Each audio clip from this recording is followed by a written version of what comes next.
J'ai 2 gros paquets comme ça à vous présenter aujourd'hui. Bonjour à tous et bon retour sur ma chaîne. Vous l'avez vu dans le titre, j'ai des mangas du Japon. Je vous explique pour ceux qui n'ont pas suivi.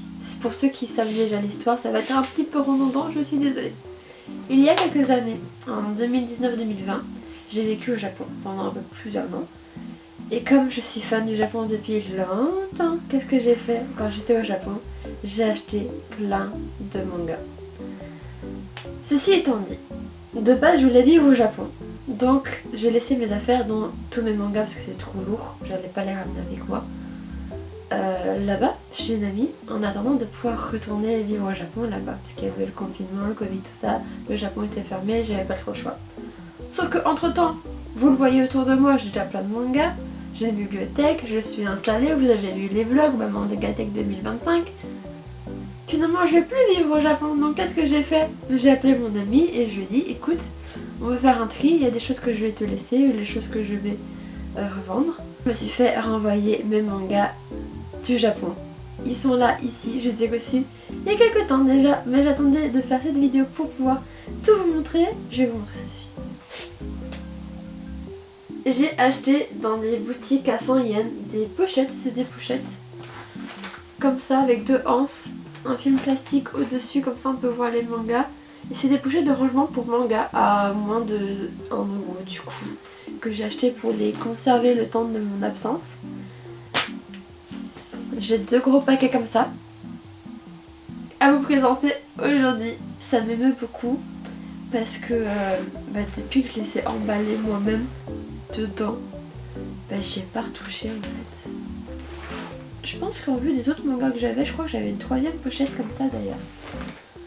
Mais enfin, je vous en parlerai dans un instant parce que pour l'instant, nous allons parler de Cardcaptor Sakura. J'ai 2 choses à vous dire concernant Cardcaptor Sakura. La première, c'est que j'ai des tomes random. J'ai le 1, le 6, le 7, le 5. Pourquoi? Parce qu'il y avait des cadeaux avec. Donc, je les ai achetés uniquement pour les cadeaux. Très clairement pour les cadeaux. Pour le premier tome, c'était quoi? Je sais plus. Pour le 5e tome, il y avait cette petite figurine qu'on voit là en image juste en dessous. Juste en dessous ici, on avait cette petite figurine trop mignonne que je n'ai pas là d'ailleurs, faudrait que je la retrouve. Hop, le 6 j'avais eu un DVD et le 7 j'avais vu un autre DVD. Mais j'avais fait une vidéo quand j'étais au Japon justement, je vais peut-être vous mettre un lien quelque part si jamais ça vous intéresse. J'avais fait un unboxing de ces 4 tomes là avec les cadeaux qu'il y avait avec. Ah oui! Pour le 1 je me rappelais, c'était un kit de mangaka avec des feutres et des planches de, vous savez, des étincelants machin et tout, et des feuilles et des, vraiment des planches du manga de Cardcaptor Sakura aussi. Franchement c'était trop cool. Ça vient de me revenir comme ça. Mais enfin, trop content de ces petits tomes là. Il faudrait que je les complète parce que ça, du coup ça me fait des trous dans tous les sens. C'est là où... Seconde chose dont je voulais vous parler. Alors là, même moi j'étais pas prête. En fait je ne savais pas que cette édition de Cardcaptor Sakura existait. Je suis allée dans une boutique d'occasion au Japon dédiée aux livres qui s'appelle Book Off. Peut-être que vous connaissez. Et il y en a un à Akihabara qui est un peu caché d'ailleurs, je trouve personnellement. Et j'y suis allée. Et c'était même pas en rayon, c'était sur un chariot, donc je pense qu'ils allaient être mis en rayon, je ne sais pas, mais en tout cas il y avait déjà les tags pour être vendus dessus. Mais j'ai vu la collection entière spécifique c'est une collection en rose pastel. Vous savez que j'aime le rose, j'adore le rose. C'est ma couleur fétiche, c'est ma couleur qui me rend heureuse quand je la vois. Et c'est une collection du coup rose pastel avec une couverture dure. C'est pas une surprise normalement parce que vous l'avez sûrement déjà vu cette collection quand j'ai fait maman. Regarde. Quand j'ai fait ma chambre, je remets la vidéo par là. Attendez, je me trompe pas, je crois. Par là. Et celle-là par contre je crois que je l'avais amenée avec moi quand j'étais rentrée du Japon. Je me l'étais pas fait envoyer, je l'avais récupérée avec moi parce qu'elle est trop chère à mon cœur. Je l'aime beaucoup trop. Il y a encore le tag derrière avec marqué 400 yens, donc chaque tome je les ai eu pour 3 euros. Trop belle cette collection, elle est incroyable. Je suis un peu dégoûtée parce que le tome 1 et le tome 2 ils sont ils sont pas mal blanchis à cause du soleil. Les autres tomes sont très beaux. Mais je sais plus si je les avais achetés comme ça ou pas d'ailleurs. Mais c'est pas grave parce que je les adore, ils sont trop beaux et genre quand je les ai vus eye contact avec eux, j'ai gaspé mais si fort dans le magasin. Mais je les ai vraiment pris en mode il faut que personne d'autre les prenne. Genre c'est pour moi, c'est les miens si vous les faut. Et du coup je connaissais vraiment pas. Quand je les ai vus j'ai même pensé que c'était ultra rare. Donc j'ai vraiment été en mode mine. Je les prends, ça à moi. C'est trop chiant. Je parle un peu du nez, mais vous voulez pas. Je sors de maladie il y a 2 semaines. Mais la toux et le mouchage au nez me suit constamment. C'est horrible. Donc si je parle du nez s'il vous plaît, n'en prenez pas compte. J'en peux plus moi-même. Je suis trop contente.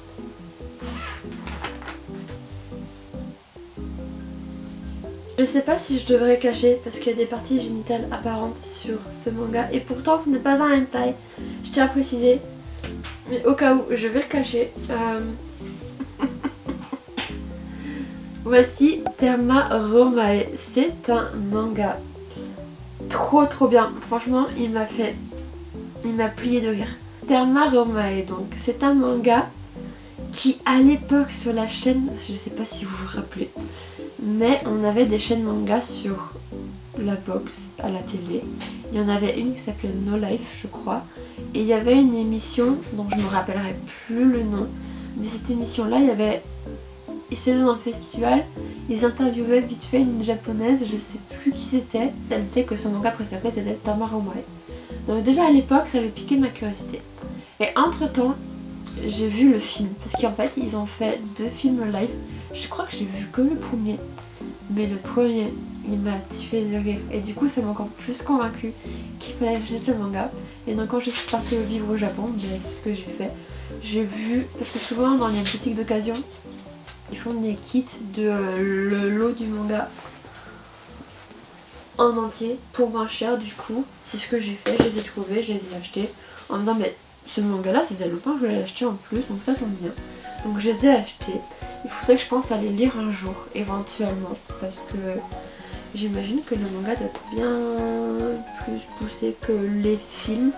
Il y a aussi une adaptation animée mais bizarrement le chara design m'intéresse moins, genre ça me donne pas trop envie de les voir donc je me contenterai du film live qui était vraiment trop drôle et des mangas que j'ai ici mais je vais vous en parler un petit peu plus. Ces 6 tomes terminés. Comme vous pouvez peut-être en juger par les couvertures, on est plus sur un public mature.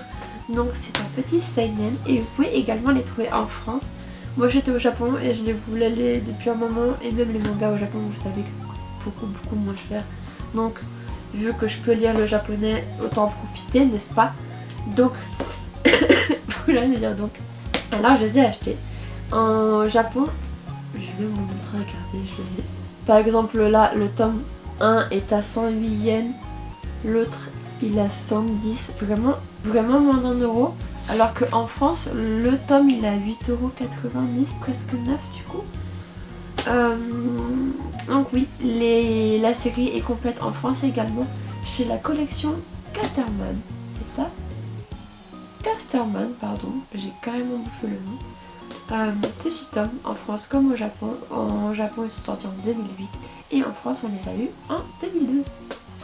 Et c'est d'ailleurs en préparant mon petit iPad avec des notes pour cette vidéo là que je me suis rendu compte que il y a une suite qui s'appelle Zokutama Romae et je crois que c'est sorti vraiment en décembre ou novembre parce qu'il y a 2 chapitres pour l'instant de sortie. C'est vraiment tout récent, tout bébé, je suis trop contente. Donc, il va y avoir une suite. Je sais pas, il faudrait que je lise ce manga. Mais toujours étant que de quoi ça parle parce que je vous ai dit que c'était incroyablement drôle. On est en romantique. Il y a l'empereur Julius César, on le connaît dans tous les rôles, on le voit partout. Et il y a, comment il s'appelle, j'ai oublié. Bon, on va dire machin. Vraiment aucun respect pour l'homme, je suis désolée.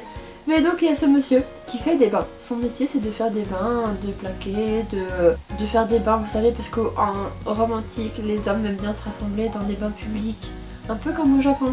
Et c'est justement là le fil conducteur. C'est que du coup, il fait des bains. Et apparemment il est ultra doué pour ça, il a eu beaucoup de commandes, il est vraiment de plus en plus reconnu pour ses bains qu'il crée. Et ça arrive aux oreilles de Jules César. Et Jules César veut un bain privatif, comme la renommée et comme ce qu'il a entendu de son travail. Donc, lui, il a une pression immense parce que s'il se foire, il va se finir dans la fosse au tigre. Il va se faire bouffer. Donc, il est vraiment en mode, il faut que je réussisse en fait, j'ai pas le choix, il faut que ça fonctionne. Et c'est faisant une crise d'angoisse un petit peu, qui se plonge, parce qu'il était dans un bain, tout nu, il se plonge, il réfléchit dans l'eau, machin et tout. Et en se plongeant, en fermant les yeux, il se passe un phénomène magique. Il se retrouve téléporté dans le Japon moderne. Il est dans un bain de présentation dans une boutique, je crois, de bain. Ou je sais plus, mais il se retrouve dans un bain dans le Japon moderne. Mais what the fuck? Je suis désolée, ça m'énerve depuis tout à l'heure, mais vous avez vu le focus, enfin, peut-être pas parce que je suis trop douée au montage pour ça, mais j'arrête pas de perdre le focus sur mon visage et du coup ça me rend sombre à chaque fois. Et ça m'énerve et je viens de comprendre que c'est à cause de mes lunettes. Donc, je vais retirer mes lunettes à partir de maintenant. Ça va jouer juste un petit peu flou. Et ça va revenir à la normale dans un instant. Mais là, normalement, on est bon. Mais trop chiant. Normalement, ils ont fait un délire du style pas de barrière de la langue. Du coup, c'est plutôt fluide comme manga et comme scénario.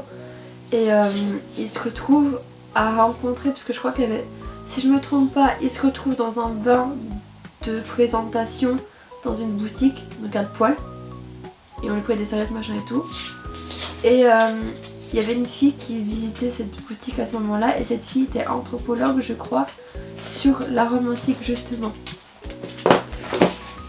Marie, t'as tout fait tomber.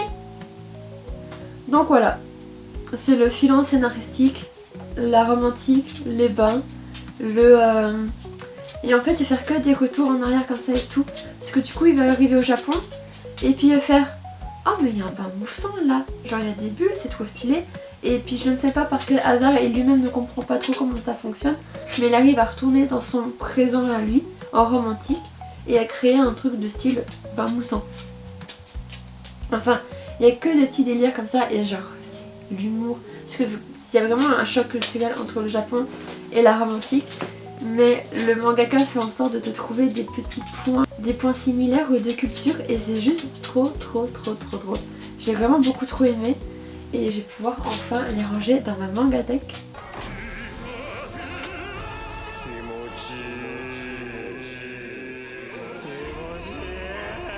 Ensuite je voulais vous parler d'un autre manga très connu. Même que la saison 2 arrive là je crois, cette saison d'hiver d'animé.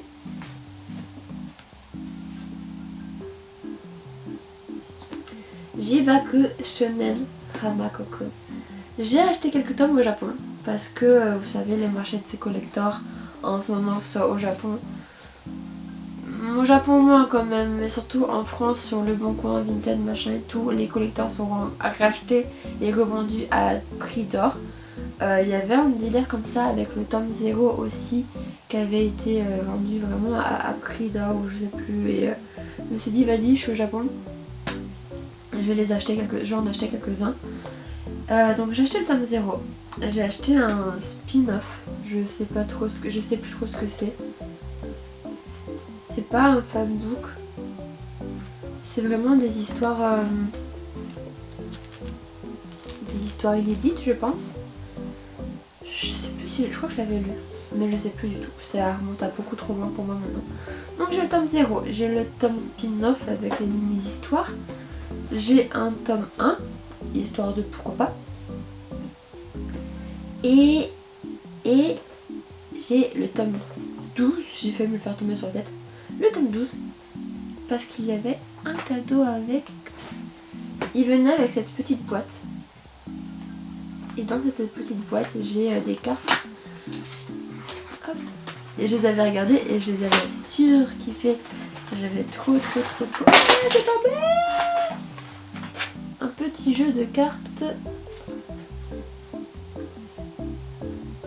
Poil de Magni. J'ai donc un petit jeu de cartes. Et il y avait un as que je voulais vous montrer. On s'en fout, faites l'as. The Queen, la reine de cœur.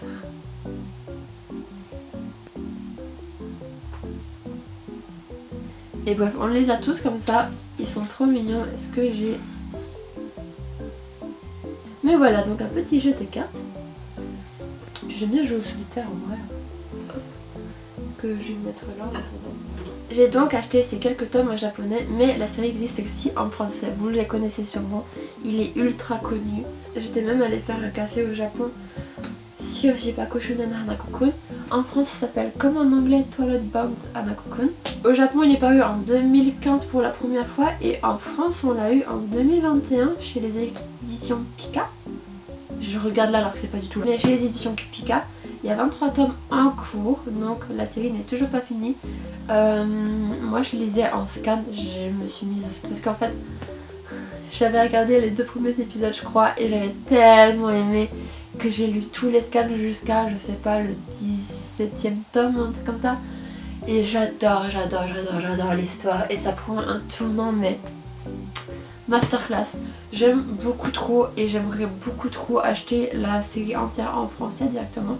Parce que je parle japonais, je lis japonais, mais quand il y a des mots que dans ce style-là, en mode magie noire, machin et tout, ou juste magie et sortilège, où c'est un peu compliqué à lire en kanji. Et là, je crois qu'il n'y a pas de... Il n'y a pas de jimaku. Ah si, il y en a. Oh. Donc je vais peut-être pouvoir les lire. Mais voilà, j'aimerais beaucoup ne pas les acheter en japonais finalement et les acheter en français. Donc je vous ferai peut-être un giveaway un jour où je les garderai pour moi comparer le français et le japonais. Mais toujours étant que c'est trop bien. Est-ce qu'il faut que je vous en parle parce qu'il est quand même très connu et je pense que tout le monde connaît. Mais il y en a peut-être parmi vous qui connaissent pas, non? Jibaku Shonen Hanako-kun. Nous avons Hanako-kun. Et nous avons Néné. Néné est une jeune fille simple qui rêve d'être amoureuse. C'est une jeune fille de son âge, tout ce qu'il y a de plus normal. Elle a des jambes qu'on qualifie de jambes de daikon. C'est comme ça que nous ne la respectons absolument pas dans ce manga. Tout le monde la traite de grosses jambes et du coup elle est ultra complexée par ses jambes. Mais elle rêve quand même de trouver l'homme. Et dans cette école, il y a, comme la plupart des écoles au Japon, les 7 mystères de l'école. Et parmi les 7 mystères de l'école, il y a aussi la petite fille qui entre les toilettes. Vous connaissez? Et bien dans Toilette Boon Hanako-kun, c'est Hanako-kun, la petite fille des toilettes, que Néné surprend. Et qu'elle est en mode mais c'est pas une petite fille. Mais voilà, dans un concours de circonstances, elle se retrouve liée à lui. Et à partir de ce moment-là, il y a un nombre de merde qui leur tombe sur la gueule. Et pas vraiment des merdes, mais plus le temps passe et moins ça va. Et plus le temps passe et plus on se dit mais comment ils vont faire pour finir, pour s'en sortir. Et c'est juste passionnant, c'est... Le scénario il vous prend comme ça et il vous lâche plus. C'est... On part un peu sur du paranormal, on part un peu parce que c'était comme des mystères, des fantômes, des trucs machin et tout de l'école, mais pourtant ça fait pas peur, ils sont tous trop mignons. Mais il y a quand même des moments où t'es en mode... Oui mais non, what about non. Voilà, j'aime beaucoup trop ce manga et je veux trop l'acheter en français. Donc c'est peut-être un achat que je ferai dans le futur. En tout cas, je surveille de temps en temps Vinted, je surveille de temps en temps le bon coin. Nous verrons. Est-ce que je l'aurai un jour? Mystère est cool le com. Mais je compte l'acheter. Et pourquoi je me retrouve avec un autre tome en japonais du premier tome? Je suis quand même bien embêtée. Est-ce que ça vous dit de l'avoir vous? C'était vraiment pas prévu, mais tant qu'à faire. Ça vous dit? Si vous voulez le tome 1, je vous l'offre. Il est pour vous. Vous aurez juste quelques conditions à remplir, évidemment. Il faudra bien évidemment être abonné à la chaîne, me mettre en commentaire votre manga Votre top 3 mangas préférés. Ce que vous voulez, shonen, shoujo, seinen. Et je pense que ce sera bon. On va faire ça. Top 3 mangas en commentaire. Si vous avez Instagram, mettez votre nom d'Insta. Comme ça je vous enverrai un message privé également. Voilà. Parce que des fois les gens ils regardent pas les commentaires. Ils reçoivent pas les notifications. Donc, il y en a un pour vous. C'est cadeau, c'est pour moi. C'est je suis vraiment con du coup. Comment j'ai fait? La série suivante. La voici. Ça s'appelle Omimachi Diary. Diary. J'essaie de le dire sans que ça renonce à diarrhée. Omimachi Diary. En fait, que j'avais mes lunettes ou pas, ça changeait pas au final. Comment ça m'énervait. Bref, Omimachi Diary, c'est une petite histoire très mignonne. Elle existe aussi en France sous le nom de Kamakura Diary. C'est vraiment... J'aime beaucoup. En fait, il y a un film qui est sorti, je crois que je l'avais vu au cinéma, je suis pas sûre, qui s'appelle Our Little Sister. Et ce film, il est juste trop beau. C'est une très belle histoire. Je suis très orientée famille et surtout lien de fraternité, frères et sœurs. Et là, le contexte de cette histoire, je l'aime tellement, elle est tellement belle. J'ai su ensuite qu'il y avait un manga. Il s'agit ici d'un josei sorti donc en 9 tomes que j'ai ici. J'avais commencé à le lire quand j'étais au Japon et je crois que j'étais à l'avant-dernier manga ou l'avant-avant-dernier manga. J'ai pas fini le temps de les finir de le lire avant de devoir les boucler dans sa pochette et les laisser au Japon jusqu'à maintenant où je vais pouvoir les lire enfin. J'ai trop hâte. Mais du coup, de quoi ça parle? C'est comme je vous ai dit, c'est vraiment une très belle histoire de fraternité. Ou je devrais dire plutôt de sœurité. J'invente des mots, mais pourquoi pas? Je vais mettre là comme présentatrice du manga. Nous suivons donc l'histoire de 3 sœurs. 3 sœurs adultes qui vivent ensemble, Yoshino, Chaki et Saki, qui vivent ensemble dans leur maison où elles ont grandi à Kamakura. Elles vivent une petite vie paisible, tranquille, d'adultes qui travaillent, qui juste une petite vie tranquille. Jusqu'au jour où elles apprennent le décès de leur père. Sauf que dans l'histoire, leur père, elles l'ont pas vu depuis 15 ans. Je crois qu'à la naissance de la dernière, il s'est enfui ou quelque chose comme ça, bref. Il me semble aussi que la maman est décédée entre temps, mais donc les 3 ont vécu ensemble tout le temps, sans problème, enfin, tranquillement quoi, elles se sont reconstruites toutes seules, sans leur père, sans aucune présence, et sans leur père, et elles apprennent son décès là, alors qu'elles l'ont pas vu depuis 15 ans. Sauf que, entre temps, ce monsieur qui les a lâchement abandonnés, il s'est remarié, il a refait sa vie, puis en refaisant sa vie, il a eu une fille qui s'appelle Suzu. Et cette fille, du coup, l'aînée qui va aller voir les funérailles, dire au revoir à ce père qui les a abandonnés, et ben elle rencontre Suzu et elle se rend compte que Suzu elle n'est pas forcément très bien dans le milieu où elle est. Elle se trouve avec une belle-mère et le fils de cette belle-mère. Et du coup elle vit vraiment une vie mais elle n'a pas l'air bien là où elle est. Et donc l'aînée, vraiment sur un coup de tête, elle lui dit écoute, tu peux pas venir vivre avec nous? Et c'est là que naît cette histoire de Our Little Sister, ce film de 2 heures qui est magnifique. De ce que j'ai lu jusqu'à maintenant, j'aime beaucoup trop et vous vous doutez bien qu'elle va accepter de vivre avec les 3 sœurs. Mais du coup ça va être vraiment un quotidien qui va être bouleversé. Elles ont presque plus de 15 ans d'écart du coup. Elle va au lycée ou au collège, je sais plus, tandis que ses sœurs elles sont déjà adultes, vaccinées, toutes leurs dents, elles travaillent. Enfin voilà, c'est là qu'est la force de ce manga, c'est là qui fait qu'elle est super beau ce manga. Et j'aime tellement ce manga, dites-vous, qu'au Japon je suis tombée sur 2 choses. Et je me suis dit, oh, c'est trop bien. Donc ça par contre, c'est sûr, on n'a pas en France. Ceci. C'est 2 mangas, 2 livres, fanbooks, ce que vous voulez. Il y en a un, c'est Suzu-chan no Kamakura Sanpo. Et en fait, c'est vraiment style fanbook, je vais essayer de vous montrer.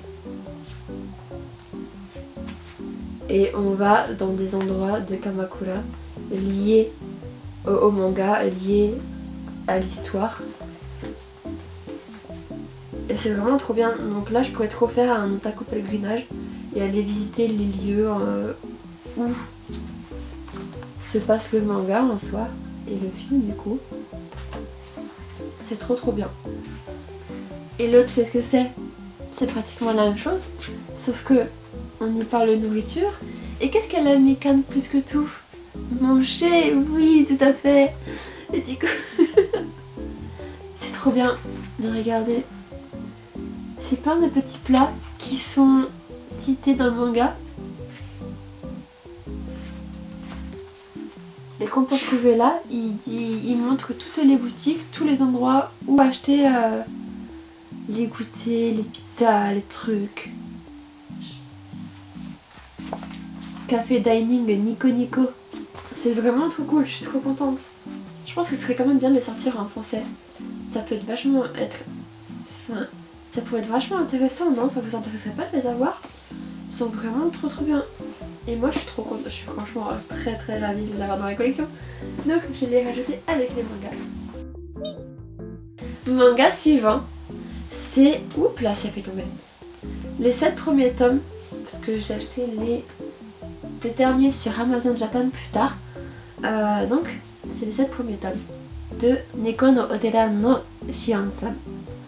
C'est un shonen qui existe aussi en France, qui s'appelle Le Temple des Chats. Ils sont complets en 9 tomes. Il est sorti en 2016 au Japon et en 2018. C'est ça.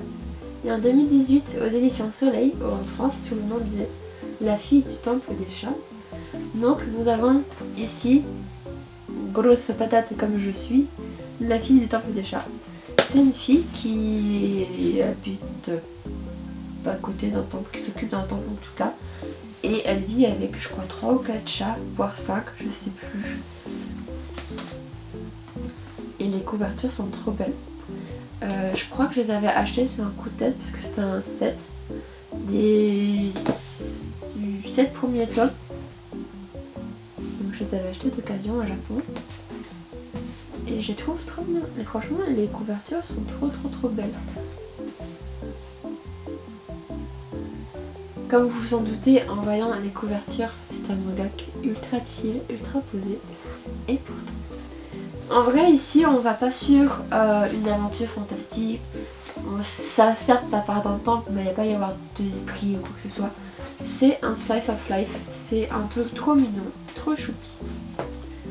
C'est un seinen, donc un peu plus mature pour un slice of life. On va y suivre l'aventure de Gen. Gen, je crois qu'il en avait un peu ras le cul de la ville et de ses parents sur son dos tout le temps.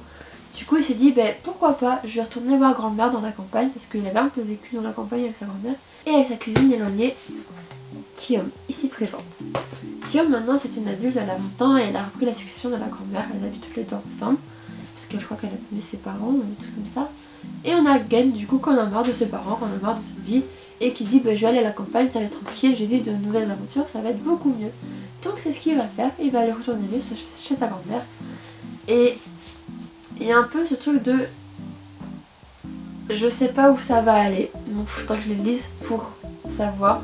Mais lui il est vraiment en mode, avant ils se connaissaient tous les deux en mode enfant, ils avaient cette complicité d'enfant et très mignonne machin et tout, ils jouent ensemble. Là maintenant on est sur une jeune femme de 20 ans et lui qui entre au lycée et vous savez tous les garçons au lycée, ils veulent avoir une nana, ils veulent connaître tout ça blablabla. Donc il y a des propos un peu pas ecchi mais un peu en mode oulala, elle fait de l'effet blablabla, vous voyez. Donc je sais pas, ça reste quand même une cousine éloignée, mais une cousine quand même. J'espère pas que ça partira dans ce sens là, mais on verra. Dans tous les cas, de ce que j'en avais lu, il se passait rien de folichon, c'était vraiment juste slice of life. Lui il apprend à devenir un adulte, parce que c'est un adolescent clairement, et elle apprend à vivre du coup avec un garçon sous son toit, et elle lui apprend la campagne aussi, et c'est vraiment... J'ai beaucoup aimé. Donc si vous le voulez, vous l'avez en français aussi, La fille du temple des chats. Moi je l'ai acheté en japonais parce que il me semble qu'à l'époque je savais pas qu'il était en français. Et puis encore une fois c'est beaucoup moins cher au Japon, donc je l'ai acheté en japonais. Donc voilà, le tome 8 et le tome 9. Dans le village où j'étais au Japon, je suis tombée sur un petit antiquaire, un peu genre... Je sais pas si c'était un antiquaire mais il y avait plein de trucs et c'était très poussiéreux, plein de trucs entassés. Franchement, tout était empilé, il y avait plein de trucs, c'était plus antiquaire, plus vaisselle, il y avait vraiment de tout. Des jeux, des jeux, je veux dire, balles, ballons, jeux de société. Et dans un petit coin de ce coin, dans cette petite boutique dans un coin, il y avait quelques petits bouquins, vraiment pas beaucoup. Et j'ai trouvé ça. Ça. C'est ultra lourd. Là, les 5, ils sont ultra lourds comparés aux 7 mangas de tout à l'heure qui étaient ultra légers. Et I don't know. Je sais pas du tout qu'est-ce qui s'est passé. Vraiment, la coïncidence pour que je trouve ça là-bas, il me les a vendu ultra peu cher. Je crois que j'ai eu le tout pour 300 yens. C'est un... Je sais même pas si je pourrais appeler ça un manga.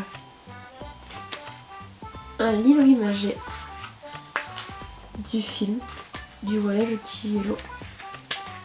Avec les voix. Ouais, les voix. Les bulles du coup. Bon, regardez-moi ça, mais genre, what the fuck. Et je me dis, vas-y, pourquoi pas pour la collection. J'ai la fin du film. Hop. Et j'ai carrément les pages de crédit en images. Donc la totalité en 5 volumes du voyage de Chihiro en livre imagé.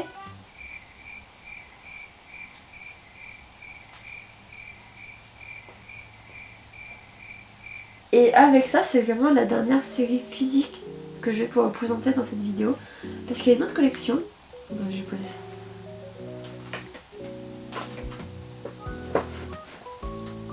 Parce qu'il y a une autre collection que j'avais achetée là-bas. Vraiment, cette collection, je l'avais surkiffée. C'est trop mignonne. À l'époque où j'avais commencé à les acheter, ils étaient encore en cours, c'était pas fini. Je vais vous parler de Miso Shirode Kanpai. Littéralement, trinquons à la soupe miso. C'est un shonen, c'est un manga qui est paru en 2015 du coup, et il n'existe pas en France. Et ça m'emmerde beaucoup. Parce que ce manga, il est trop mignon. C'est un shonen, mais pour moi, je catégoriserais plus vers un shoujo parce qu'il y a un peu cette idée de romance dans un shonen, mais comme c'est le point de vue d'un garçon plus que de la fille, ça me... je sais pas. Enfin, je l'appellerais plus ça un shoujo peut-être, je sais pas. Mais c'est beaucoup trop mignon. Miso Shirode Kanpai, ça joue beaucoup avec cette idée de... Il y a une phrase, il y a des phrases au Japon, quand on veut dire je t'aime ou marie-toi avec moi, on a des phrases un peu subtiles. Si tu veux dire je t'aime, tu peux dire Tsuki ga kirei. Et il y a un animé sur ça, trop beau. Là, Miso Shirode Kanpai, il y a une phrase en japonais, je sais plus comment elle se dit exactement, mais c'est un truc du style Mainichi miso shiru shite mo ii desu ka, quelque chose comme ça. En gros, voudrais-tu bien me faire ma soupe miso tous les matins? Dans le sens où on est dans un cadre donc japonais où c'est la femme qui est censée être une femme au foyer. Quand on se marie, la femme arrête son boulot, c'est pratiquement obligatoire en fait dans cette société. Et donc de s'occuper du foyer, et quand elle s'occupe du foyer, elle fait aussi le petit déjeuner. Et donc petit déjeuner au Japon, soupe miso. Et là c'est vraiment genre veux-tu bien faire ma soupe miso tous les jours? Veux-tu bien être ma femme? En gros, grosso modo. Prenez-le pas en mode vachement c'est moche comme culture. Moi je trouve ça mignon. Franchement, c'est très beauf. Mais la tournure de la phrase, comment il pose la question, je trouve ça mignon. Il y a un peu ce jeu dans ce manga de veux-tu faire ma soupe miso tous les jours? Et pourtant c'est pas lui qui demande.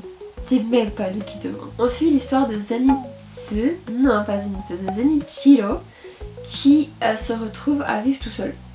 Sa mère est décédée et son père il part en voyage, je crois, il me semble que c'est ça. Il part en tour du monde, je sais plus trop quoi. Il vit tout seul, collégien, il se fait que de la bouffe combinée, il s'achète des trucs tout faits ou à réchauffer, machin et tout. Et son amie d'enfance, Ewazine, Yae, je se rends compte de tout ça et elle mode. Mais frère, mais non pas du tout, tu vas pas manger des trucs bas de gamme comme ça tous les jours. Moi je vais venir et je vais te faire ta soupe miso tous les matins. Je vais te faire un bon petit déjeuner et puis on ira au collège ensemble. Donc c'est un peu ça le but de l'histoire.